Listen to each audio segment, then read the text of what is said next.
Apakah cuma saya saja yang mempertanyakan Tuhan itu siapa yang menciptakan? Bumi seisinya, tata surya, alam semesta, diyakini Tuhan yang menciptakan. Tetapi, Tuhan sendiri ada yang menciptakan tidak? Terus kenapa Tuhan itu menciptakan bumi, tata surya dan alam semesta dan ada surga dan neraka yang diciptakannya? Tuhan buat apa menciptakan itu semua? Apa gunanya buat Tuhan? Apa manfaatnya buat Tuhan? Toh, tidak ada bumi seisinya dan alam semesta juga Tuhan akan baik-baik saja, iya kan? Saya minta maaf, kalau pertanyaan-pertanyaan saya menyinggung dan dianggap tidak baik. Saya hanya ingin tahu, dan ingin mengerti kenapa Tuhan menciptakan semua ini, dan tujuannya untuk apa. Mungkin teman-teman di sini ada yang bisa menjelaskan atau menjawab pertanyaan-pertanyaan saya. Sesungguhnya masih banyak yang saya ingin pertanyakan tentang Tuhan. Contoh, Tuhan itu esa, dan harus diyakini. Dan saya mempercayai dan meyakini atas dasar iman di dalam diri saya Tuhan itu ada.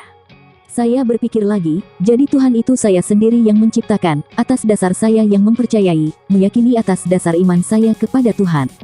Nah kan jadi bingung, saya juga bingung, makanya keraguan-keraguan ini muncul, keingintahuan ini bergejolak meronta-ronta, ingin mengetahui yang bisa masuk akal logika saya.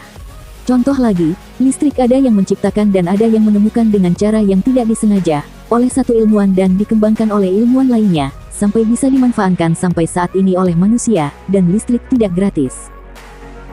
Oh iya, terus katanya takdir itu sudah ditentukan oleh Tuhan. Kapan kita dilahirkan, kapan kita dimatikan, kita berbicara kelahiran, mungkin ada dari kalian yang tidak ingin dilahirkan karena kehidupan merasa tidak adil, ada yang kaya raya dan yang miskin pakai banget, ada yang bahagia dan ada yang menderita. Kenapa Tuhan membuat perbedaan seperti itu, buat apa dan supaya apa? Mungkin benar, Tuhan itu jangan dibuat perdebatan, tapi harus diyakini dan dipercayai. Tapi sebagai manusia biasa yang ingin tahu, kenapa manusia diciptakan untuk bersujud dan menyembah Tuhan, padahal Tuhan tidak butuh itu semua. Tuhan Maha Kaya, Maha segalanya. Jadi buat apa manusia ada, toh manusia hanya bisa merusak bumi dan alam semesta hanya untuk kebutuhan keegoisan manusia itu sendiri, pada umumnya.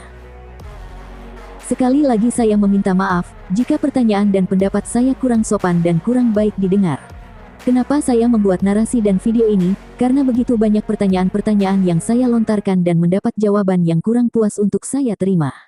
Mungkin dari kawan-kawan di sini ada pendapat yang logis dan masuk ke nalar, silakan kawan-kawan beritahu saya. Saya hanya ingin menjadi manusia yang baik dan bisa bermanfaat buat diri saya dan kehidupan ini. Saya hanya ingin tahu mendalam tentang Tuhan, dan manfaat Tuhan menciptakan semua ini buat apa? Manfaat apa yang Tuhan terima dari menciptakan semua ini? Toh, lagi-lagi kita yang butuh Tuhan, bukan Tuhan yang butuh kita. Jadi buat apa? Mudah-mudahan ada penjelasan yang bisa menjawab ini semua. Sekali lagi saya minta maaf. Saya hanya manusia yang ingin banyak tahu.